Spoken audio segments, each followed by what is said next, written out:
Let's make an infused iced honey mocha. Smooth, chocolatey, and infused with 15 milligrams of THC from a honey stick. This recipe will need these ingredients.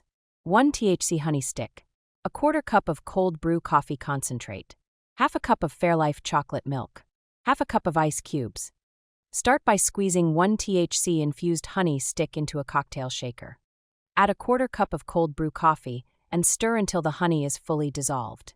Next, pour in half a cup of Fairlife chocolate milk for a creamy, chocolatey twist. Then, add half a cup of ice cubes to chill it down.